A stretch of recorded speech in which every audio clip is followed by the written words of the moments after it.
Welcome to the Kayang Kaya Podcast, ang podcast ng TESDA. Kiko Benitez po. For the very first episode of this show, we could not think of a better guest than this man. The frenemy of TESDA, DepEd, and CHED, ED, Carol Mark Yee. Hi, Carol. Hi, thank you for having me on your first ever episode. Okay, so una sa lahat, ano ba talagang dapat naming tawag sa'yo? Kasi nalilito na lahat. Carol ba? Mark? Edmark, KM, Carol Mark, Dr. Yee. So maraming kwento, no? So my name is Carol Mark kasi I was named after John Paul II, your third, fourth pope. And then, so Carol Mark siya. Tapos Carol yung ginagamit ko, high school, college. Tapos nung nagtrabaho ko sa Senate, 2010, sabi ni Senator Ed Angara, anong Carol? Pambabae yun. Mark yung tawag sa'yo. So, nag-shift ako to Mark. And then, later on, naging KM naman. So, I guess, whatever you want to choose, pero pwede namang KM na lang ngayon kasi KM we're all in government, okay, and that's KM. What people use. Of course, many know you as the Executive Director of the 2nd Congressional Commission, or EDCOM2. But who is EDKM outside of EDCOM? If you can follow the sentence. Okay. KM is a blank who also loves to blank. Okay. I am an introvert who also likes to learn new things. And some of those would be, I got into plants. So, nangungulekta ako ng mga philodendron, ng mga anthurium, ng mga tela. Tapos, ano pa ba? I like running. So I get the best ideas when I have long runs or also when I'm driving pag Sundays. So you like plants? Yeah. And you like tela? Yes, well, what obviously. What kind of tela? Because you're actually quite well known for showing up in the most, how should I put it, outrageous barongs. Grabe namang outrageous. Hindi naman outrageous. Ano lang, I'm not averse to color. And well, lumaki kasi ako sa Cavite. Tapos yung lola ko mananahi siya. So, maraming tela. Lagi niya akong kasama dati. Mamili siya ng tela, butones. So, lahat ng bagay na-expose ako doon. Kaya, I appreciate textile. Pero, you design your own barongs, no? And then, tell us about your pagka-plantito.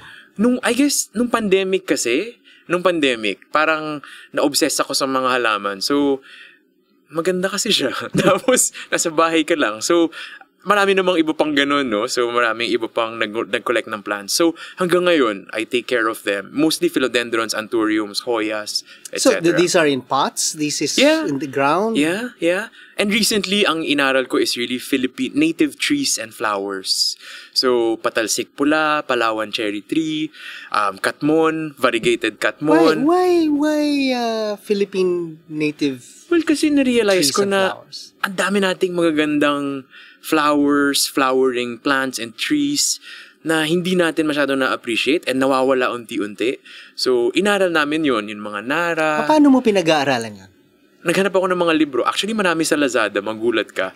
Akala mo wala, pero marami sa Lazada. Lumalabas. So, binili ko yun. Tapos, hinanap ko sa mga nurseries sa Silang, sa Los Baños. Tapos, tinatanim namin sa Cavite.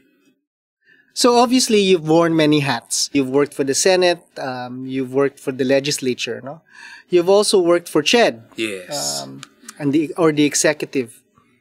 Which of these experiences have helped you the most in your work for EDCOM2? Ikaw naman ang tanongin. Kasi ako madalas tinatanong eh.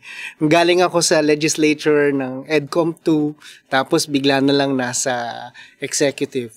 Ikaw naman ang tanongin ko. Pero iba naman yung transitions mo from Kong to Sec. I mean, ako naman, staff level, both na. From ED to ED. Oh. Well, yes, which is just all the work and the slave. You're the slave of everything and everyone. But in two different branches. Yeah. I think, to be honest, both help. I would not have been effective in my work. I would not have known how to navigate the work in EDCOM if I didn't work in legislative previously. So it helped me a lot that nanggaling, ang unang experience ko sa government was working in the Senate and coordinating with different offices in the Senate. So actually, para siyang homecoming kasi ang daming kilala ko at kaibigan ko from before na nandoon pa rin, and the same thing with the House. Pero I also would not have known, as you are probably experiencing now, how to navigate the tensions and policy directions that are discussed in EDCOM had I not worked in the executive branch. Kasi ibang-iba ang mundo ng executive branch.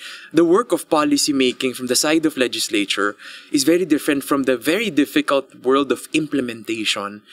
Na akala mo lahat posible, pero pagdating mo sa executive, lahat bawal. Pero, or lahat mahirap gawin.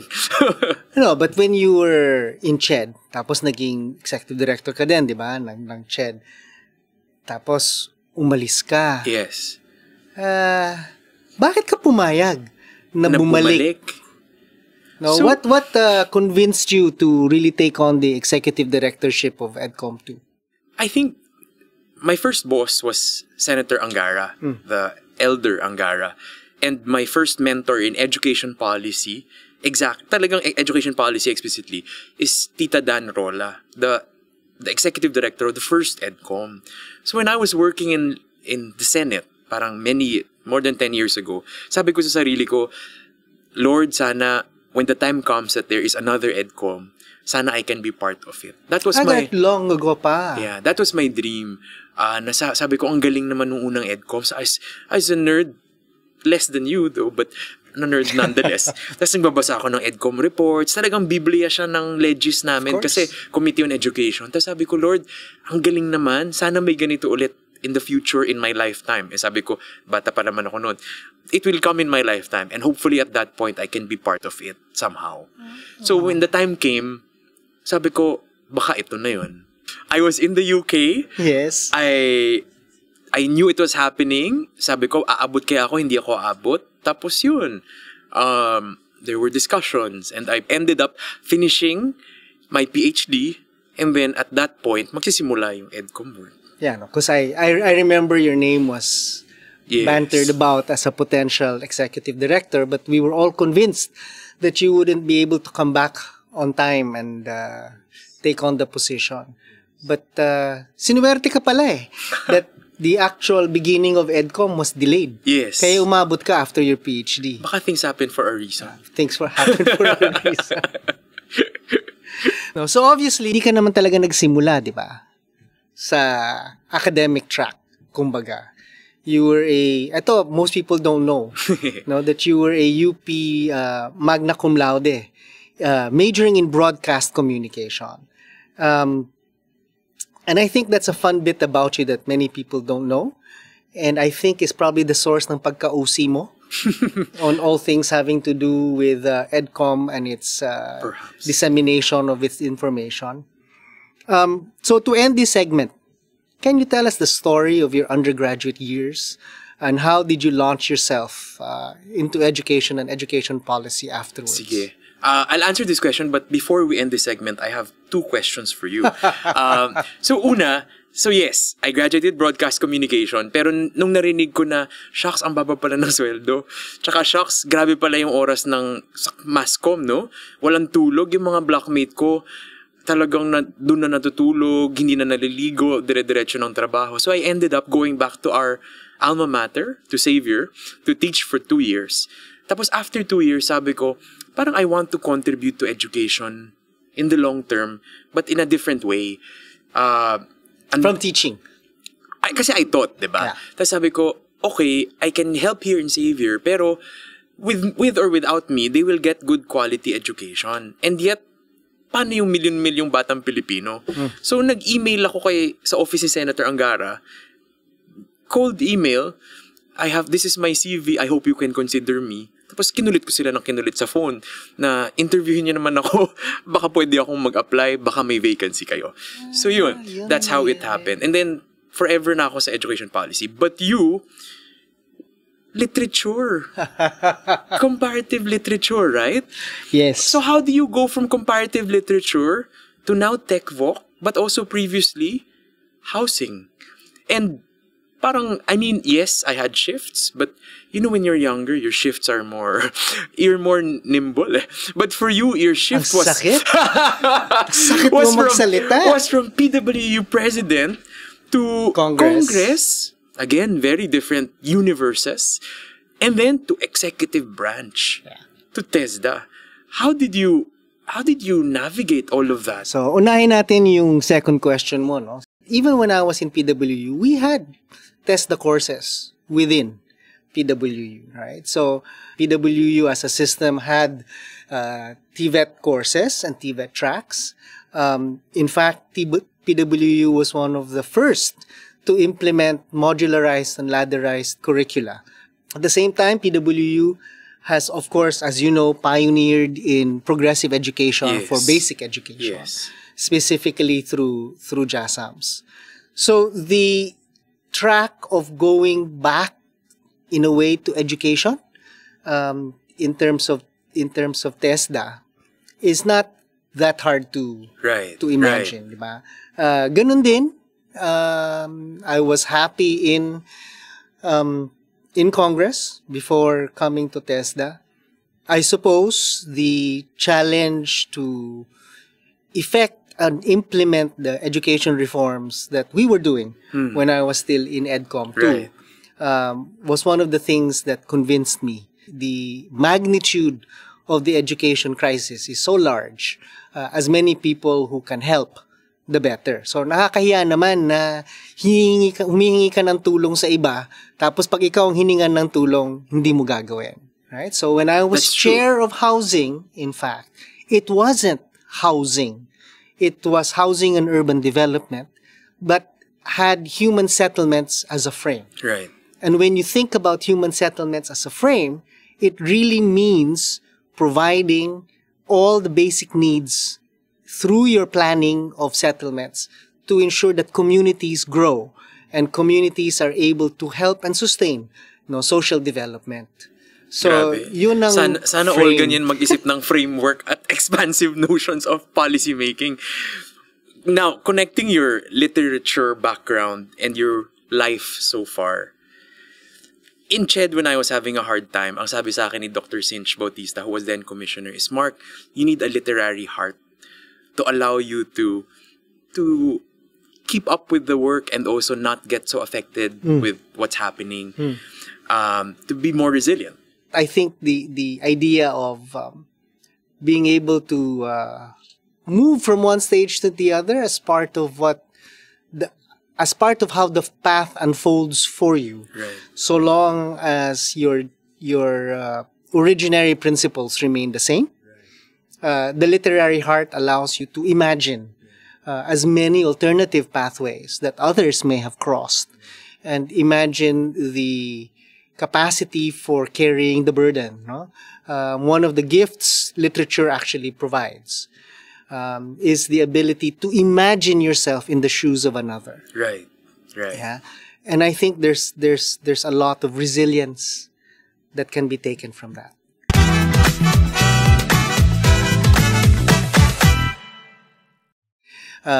Because you have the data and the studies to hold the executive agencies, DepEd, TESDA, and CHED to account, for education reform. But my question is, obviously sa amin, sa education agencies, meron naman tayong chat group, madalas tayong nagkikita, 4 tayo kasama ka, kaya ka friend ni me. But how hard has it been to fulfill your job and deal with all the stakeholders beyond just, obviously, Seksani, Chair Shirley, and myself? I think, to be honest, yan yung pinaka-tricky of our work in EDCOM in the last 3 years. Syempre, I feel that in the beginning, it was really about earning trust. That we are only requesting for the data and we're doing our analysis because there is an intention to diagnose very well. Because di ba in EDCOM when we were starting, hindi tayo pwedeng tumalon sa solution, may batas na agad, pero hindi pa natin naintindihan talaga yung problema. And so, yes, it was difficult. Yes, may mga panahon na talagang ayaw i-share yung data kasi syempre, it can be... it will bear out some truths, diba, na minsan hindi din magandang pakinggan. Pero I think, na-realize natin lahat, I think, through this experience na sometimes we also need to be comfortable to hear about these things kasi that's the only way we can solve the problem eh. Kung lagi natin isa-sanitize, laging hindi natin i-share or pag-iisipan or pag-uusapan yung data, mahirap. And so I think, eventually I think, and I would hope na nakita naman nila yung sincerity and siguro yung even-handedness of EDCOM in trying to do its work and to the extent possible, being able to really show all sides of the story para lang talaga makahanap ng solusyon. Kasi it's not about finger pointing. It's about understanding the challenges talaga para magawa natin talaga ng solusyon. You've produced 2 major reports already and a third one coming. Yes. No? So ano sa palagay mo ang pinaka-lasting impact of the first 2? Kasi hindi pa naman tapos yung pangatlo. Yes. Alam mo, for me, the biggest compliment that we have received in EDCOM in the last years is from teachers. Sir, sabi nila, sir, salamat. Finally, napag-uusapan yung mga talagang nararanasan namin sa ground. Finally, nasasabi yung totoong nangyayari. Kasi dati, hindi namin naririnig, hindi namin nakikita na naiintindihan ng policymakers tsaka ng general public. So, if anything, I think we knew the problems before we started EDCOM, but now we know the factors that contributed or the roots of these issues that actually resulted in the learning crisis in very great detail. Kasi ngayon tukoy talaga natin karamihan ng mga problema. So kung ganun, ano yung pinaka-favorite na milestone mo? Tatlo siya. Okay. Kasi, pero ang common theme niya is parang breaking gridlocks in government or in policies. Ito yung mga laban na hindi lang bago pero mga ilang dekada ng pinaglalaban or ilang taon na yung pinaglalaban pero talagang hindi maabot-abot na finally nangyari. I think yung una, nung pumayag si Civil Service Commission na tanggapin at bigyan ng puwang ang senior high school graduates pagdating sa employment sa gobyerno. Yung mga team members ko na dating galing DepEd, talagang 2016 pa lang iniiyak na nila yon.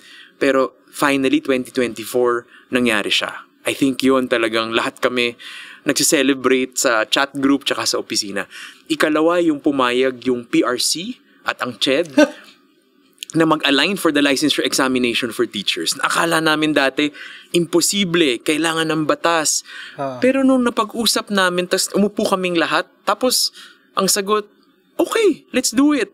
Gawin na natin black to. Black box dati yan. Exactly. Na parang sa mga moments na yun naisip mo, shucks, may nangyayari din. Talagang nagtatranslate naman siya to outcomes. Hindi lang siya puro studies. The studies help us convey the importance of certain problems that have long been there and affected millions of people. Suddenly, nasusolusyonan. And it depoliticizes it kasi there's data. Kasi kita yung data and it tells us also that people are rational actors. Na pag nakita nila kung ano yung problema at malinaw talaga objectively kung ano yun, they are willing to act. So the third is PBBM. In Malacanang, when we were given the opportunity to present the findings of EDCOM to the President, tapos on the spot, he decided, let us allocate 1 billion for the poorest municipalities in the country that don't have child development centers. The last law I worked on in the Senate 10 years ago was the Early Years Act of 2013. And I think at that moment in Malacanang, when the President on the spot committed 1 billion for the poorest barangays, parang sabi ko, Lord, ang galing, kaya pala yun. Finally, may nakakarinig, finally, inaaksyonan. And so yun, I think yung 3 na yun so far, highlights for me. So, obviously, we are part of that ECCD initiative, no? Kasi at the same meeting with the President, nung nagsabi siya na 1 billion for the new centers, nautusan din kami no, na gumawa ng NC3 for ECCD. No, and it's all part of the initiative after all. As somebody who was in EDCOM, matagal naman talagang pinag-uusapan yung early childhood interventions, no? But what was your impression of TVET before becoming EDCOM 2 ED, and how has it changed since then? So my first impression of TVET, I joined Senator Angara in 2012 sa Quebec, IPU. Tapos, yung nag-drive sa amin, OFW, Pilipino siya. Tapos sabi niya kay Senator Angara, "Sir, maraming salamat po sa batas mo na TESDA. Kaya lang ako nandito ngayon dahil sa TESDA. Kung nasa Pilipinas ako, parang hindi ako sigurado talaga kung ano mangyari sa akin. Pero dahil nakapag-training ako, I think welder siya or parang air condition. Yung natapos niya, ang taas ng sweldo niya doon, mas mataas pa kaysa sa mga professionals pag sa Canada. Sabi niya, salamat sir, nag-off ako sa trabaho para mapag-drive ko kayo, para makapagsabi ng salamat. And so I think it kind of connects with the usual perception of TVET, no? As supportive of employment, poverty alleviation. And I think my experience in EDCOM showed me that it was more than, it's many things. Yeah. Nag-isip ako ng metaphor. Ang TESDA, pagdating sa edukasyon, siya ang Swiss knife kasi siya ang pwede sa lahat. Correct. At kahit anong bagay, kaya niyang itulong. So, pwede siyang poverty alleviation, pwede siyang employment, pero pwede rin siyang upskilling or reskilling sa mga may trabaho na. And yung pinag-uusapan natin isang time, pwede siyang high-tech, i-embrace niya ang programming, embrace niya ang AI, pero pwede rin siyang school of living traditions. Paano bubuhayin yung kulturang Pilipino? Paano yung mga textile ma-modernize? Paano yung mga bagay na sa tradisyon ng mga iba't ibang komunidad hindi mawala? So, ang galing, kasi na-realize ko ang TESDA, ang dami talaga niyang pwedeng gawin beyond, well, basic ed is really functional literacy, critical thinking, higher ed, specialization, tertiary level, pero ang TESDA, it serves so many learners, whether or not you are in basic ed or higher ed or after that, talagang pwedeng matulungan ng TESDA. Or drop out of that. Or drop out of that. How can we convince our policymakers exactly of the complexity, the diversity, and the economic impact, as well as the cultural impact that a true lifelong learning TVET policy and budget can provide for the country? Right. I think, to be honest, I think what TESDA can still do better or more is to give life to all of these different diverse types of learners that TESDA can support, and to show them demonstrable outcomes that actually transformed opportunities across all of these different learners. Kasi ngayon naiisip pa rin, magbigay ng scholarship, magbigay ng training, community-based, pero hindi pa talaga nauunawaan na paano didikit yan sa textile, paano didikit yan sa food, paano didikit yan sa spirits, paano yan didikit sa iba't ibang mga larangan. So I think yun. And second, I think we need to do a better job in quantifying, kasi whether we like it or not, we need to quantify outcomes, diba? And I think our data so far has not really clarified, or it has underestimated significantly the returns to TVET investments. And you are not served by current formulas of government to calculate returns to investments to TVET. So, EDCOM 2 commissioners, Kong Jude Asidre and Senator Lauren Legarda, filed bills to modernize TESDA. Coming from your lens as EDCOM 2 chief, what does the public need to know about this bill, and how will it help in the direction that you just mentioned? Right. I think tatlo. Una, nakalagay sa charter ng TESDA ngayon na talagang recommendation pa ng EDCOM 1 in 1994, middle-level skills. Technically nga, high school graduate, tapos mag-training ka, TESDA yun. Pero nakita natin sa paggalaw ng mundo at ng trabaho na hindi na lang siya middle level. Skills. In fact, yung buong lifelong learning dapat saklaw niya. And I think dapat ma-reflect yun sa batas ng charter ng TESDA, kasi dapat mag-translate yun sa resources, sa manpower, sa trabahong gagawin ng ahensya. Kasi kung ang sisingilin lang sa kanya yung nakasulat sa batas na middle skills, talagang kulang at hindi mabibigyan ng karampatang atensyon yung ibang trabaho ng TESDA na napakalawak at napakaraming oportunidad. Ikalawa, I think very important yung language on polytechnics that is there. To clarify that hindi ibig sabihin na nag-tech voc track ka kung gusto mo ng higher level training, kailangan mong mag-college. Kasi we've seen around the world, that is not the case. Hindi dapat may glass ceiling pagdating sa skilling.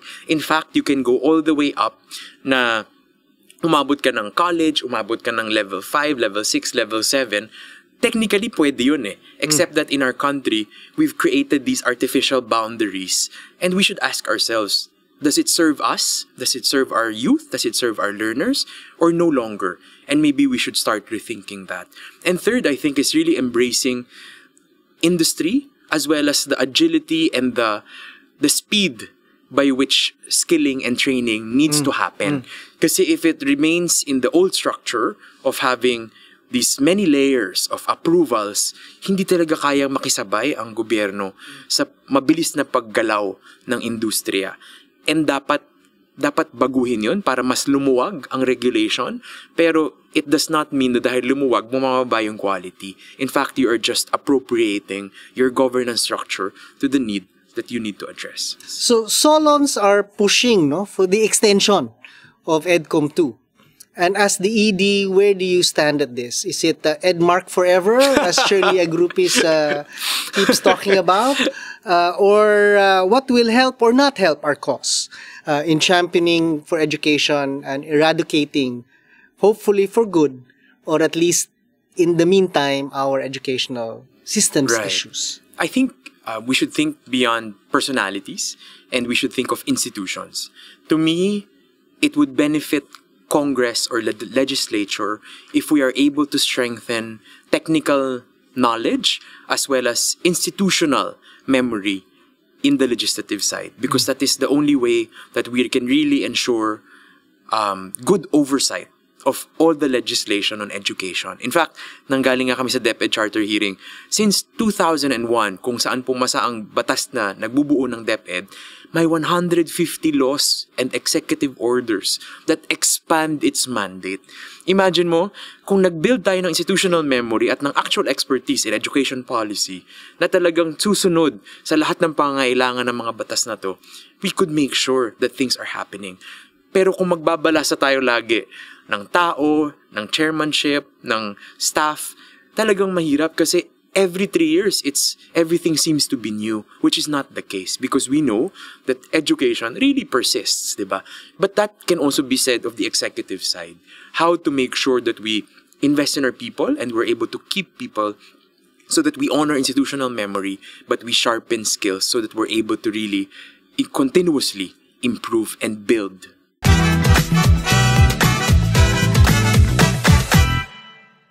So this is our last segment, no? Ang first question siguro, inspirational lang. What are your tips to our viewers who might want to follow your footsteps in education and policy? Marami sa office ko pa lang nagtatanong na kung ano kaya ang payo ni kagaya ni ED Mark, ni Ed Mark sa kanila na maging education policy specialist sa Pilipinas. I think sa akin kasi, parang may quote ako nung high school na hindi makalimutan. Yung sabi is, you need to find where your deepest gladness meets a world's great need. And I think ever since I started working, I've actually not worked a day in my life. Kasi before I take a job, ang tanong ko sa sarili ko, gagawin ko ba to kahit hindi ako babayaran? And yes, that's been the case since I started working after college. And so I think it's really pursuing your passion, what really makes you feel alive. And once you find it, kasi talagang aaralin mo siya ng mahusay. Kaya nga nag-masters ako, nag-PhD ako, talagang kahit mahirap ang trabaho, I'm there because I want to do something and I want to make a difference. And so, kung self-motivated learner ka, talagang, at yun talaga ang puso mo, I think, dadaling ka niya doon diba? Okay. So, kagaya ng sinabi natin kanina, dito sa test, na naniniwala kami sa lifelong learning, no? So, my next question is there a new skill that you've learned recently? Is it, doesn't have to be a hard skill, it can be but something new. It could be a hobby, it can be formal or informal. So, I think I've not told you before, no? Recently, I got into turntables. I somewhat regretting it kasi ang ang hirap pala niya. Ang taas ng learning curve. So kahapon, nagsuscrew ako. Tapos hirap na hirap akong mag-screw ng mga tornilyo. Pero ginagawa ko siya. Pero nung napagana ko siya, grabe, ang ganda pala ng tunog. So yun yung ginagawa ko ngayon. Ano ba, what aspect of turntabling? Is it the machine that you're interested in the sound Well, it's the engineering music. of it? Or is it mixing the music? Is it No, kasi Spotify person ako eh. I mean, our generation, listen to Spotify. And okay na ako, may Bluetooth speaker naman ako. Pero now I have to look up to your generation with Our generation plaka, was better. Yung mga plaka. Nagulat nga ako kasi nung first time last night, nung nagpatugtog ako nung plaka na nabili ko, sobrang iba pala yung tunog. Diba? Ibang klase. Diba? We have been duped to think that our Diba? music is okay and our Bluetooth speakers work enough. But actually, ibang-iba pala. Iba ang quality. So, kanina umaga, nagpapatugtog ako, Handel's Messiah. Mga ganyan. Bumili kasi ako ng lahat ng mga lumang mga orchestra. Ang ganda. Okay, so if we can give you a TESDA scholarship right now, what TESDA course would you like to take? Tailoring. What new trainings do you wish that TESDA will offer in the future? I think, and I think I mentioned this in the past, no? I think, ang dami nating local fruits, local produce that can be converted into spirits, converted into syrups, converted into things that can be used in our gastronomic, diba, side of our country So and gusto culture. mo may NC yun? Eh kasi sayang. Kasi Anong level sa palagay mo ang dapat dun? NC3 at least. Para kayang gawin ng mga tao. Kasi sa totoo lang, we have been weak in parang post-harvest, di ba? So, ang nangyayari, kung nabulok na yan, wala nang mangyayari. Sa ibang bansa, ang dami na nilang nagawa dyan. Na-dry, na-confit. Sa atin, wala. Sayang. Kamyas, di ba? Actually, Katmon. if you go to the former Yugoslavian countries, each household makes their own cordial from the fruit trees that they grow Exactly. in their own backyard. Exactly. But why haven't we done that considering the... Breath and types. Exactly. So yun. Ako naman magtatanong sa'yo. Naku. How many months or years have you been here in TESDA? 1 year and... 3 months. If there is one thing that surprised you the most since you joined TESDA, what would it be? I think the part that I didn't really think about when I got into TESDA is that TESDA actually has the highest, kagaya na sinabi mo, Swiss Army knife of education. Fun segment to, ah. Oo naman. Sorry. Alam mo, fun siya. No. But as the Swiss Army knife of education, as you called TESDA, we really actually have the shortest runway for interventions. Yeah, right? that's true. Ang hirap sa DepEd, maramdaman ka agad ang reforms mo sa DepEd. Medyo ilang taon bago mo makikita yung fruits ng labor mo. Sa CHED, ganun din. Right. Little shorter than DepEd, but also takes a while to really feel the impact. But because we're about employment and because our courses are relatively short, 6 months, diba, to a year, Right. Madaming training na pwede mong gawin, pwede mong baguhin, pwede mong palitan according to industry requirements na mabilis maramdaman ang impact. Exactly. Diba? Exactly. Of all the 3 agencies. Right. I don't think that ever truly sunk in to me before I entered TESDA. The second siguro that was siguro a surprise because I also never really thought about it is of the 3 agencies, TESDA is the one that straddles DepEd Yes. and CHED because we have to absorb constituents and learners from both sides of the basic and higher education circles, right? As I said kanina, we have to take on everybody who drops out, for example. So, ang ano niyan is pinakamarami pala kami na dapat silbihan, Yes. right? So, Yes. our potential universe of learners Almost everyone. actually is everyone. Yeah. And that's huge, Yeah. right? Even just the out-of-school youth is almost 10 million by Yes. some accounts. And therefore, any coordination between the three agencies, it's actually TESDA that benefits the most, right? We're the ones that need the convergence. We're the ones that need the harmonization and any alignment and coordination across the three agencies. TESDA feels it first. Yes, yes. Next question. Di ba lumabas sa EDCOM study na ang NC3, NC4 actually, pag tinake mo yan, tapos ang natapos mo lang is elementary or secondary, yung sweldo mo pagkatapos, dumudoble. Yes. Dumudoble. Talo mo pa talaga ang ibang college graduates. Ibabalik ko yung question sa'yo. If you would take one NC4 in the menu of NC4 programs of TESDA, which ones would you take? Current NC4 yes, or current NC4. Or NC4 in development? Current NC4. Probably refrigeration and HVAC. Wow. Okay. Mga magkano kayang kita doon? Hindi ko nga alam eh. Pero ang alam ko, the whole range in terms of heating systems are increasing in importance. Yes. It's important not just for air conditioning, not just for water heaters.